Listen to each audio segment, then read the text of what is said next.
के अत्याचारों से गुलाम बना महाराष्ट्र, स्वाभिमान किया नष्ट, तोड़े मंदिर, फोड़ी मूर्तियां और धर्म किया भ्रष्ट। कई दशकों तक मचती रही तबाही और होते रहे अत्याचार, लुटती रही इज्जत और गली गली में लूटमार। तभी हुआ जन्म साक्षात दुर्गा का धरती पर, तभी हुआ जन्म साक्षात दुर्गा का धरती पर, जो इस अपमान का घूंट पीने के लिए तैयार नहीं थी, जो सह्याद्री का झुका हुआ सिर देख नहीं सकती थी। दुर्गा के इस रूप का नाम था भोसले कुल शिरोमणि शाहजी राजे की पतिव्रता पत्नी जीजाबाई।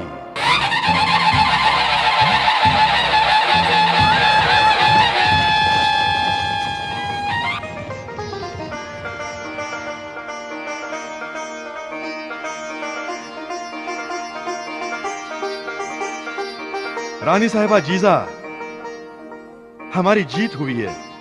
हमने दुश्मन के दांत खट्टे कर दिए। बधाई हो महाराज, हमारी उम्र भी आपको लग जाए।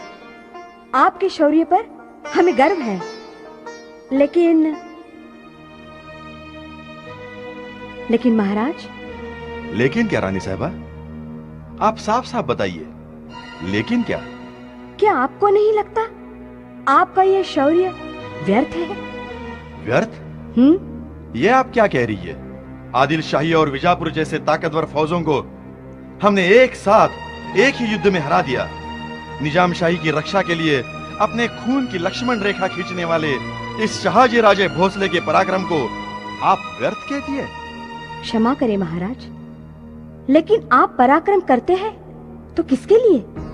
उन बादशाहों के लिए जो 300 वर्षों से इस मुल्क के गरीब लोगों के घर बार, उनकी बहू बेटियों की आबरू को अपने घोड़ों के टापों के नीचे कुचलते आए हैं। क्या उनका आक्रोश आपको सुनाई नहीं देता? सुनाई देता है रानी, पर हम क्या कर सकते हैं? आप क्या नहीं कर सकते? आपकी तलवार में वज्र का पराक्रम है। उस पराक्रम की बदौलत ही निजाम शाही विजय आसन पर बैठी है। क्या आप खुद उस आसन पर नहीं बैठ सकते? जीजा, क्या हुआ? क्या आपको ऐसे सपने नहीं आते कि आप इस मुल्क के राजा हो?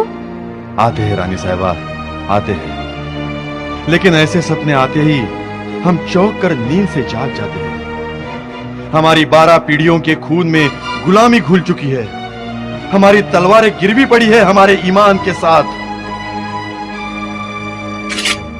ये क्या कर रही है रानी साहिबा? क्या है आपके मन में? बगावत।